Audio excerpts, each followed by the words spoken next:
तिथं आर्थिक परिस्थिती नसल्यामुळे तिथे मी शिकू शकले नाही आणि नंतर मग मला देवाच्या रूपाने तुम्ही भेटलात। सरांच्या अकॅडमीला आले मी, अक्षरशः मला एकही रुपया सरांनी घेतला नाही, लॅबचा सुद्धा सरांनी माझ्याकडून खर्च घेतला नाही। आज तुम्ही कुठेही जाता तर चहा प्याला तर तुम्हाला 10 रुपये दिल्याशिवाय ते चहा देत नाही, पण सरांच्या अकॅडमीला आल्यामुळे माझ्या जीवनाचं आज खरंच खूप म्हणजे खरंच खूप मोठं सोनं झालं। मी सरांना जेवढा धन्यवाद देईन तेवढं कमीच आहे।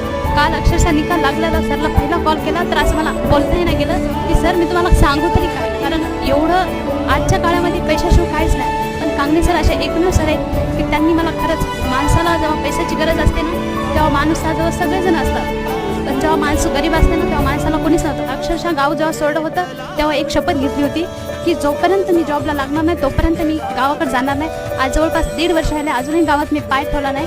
आता या नशिबानं जॉब लागला, त्या नशिबात थाटामाटात माझ्या आईबाबाच्या सत्कारानं मी गावात जाईन, सन्मानानं माझ्या आईबाबाचा तिथं सत्कार करेन। बस माझं खूप आणि इथून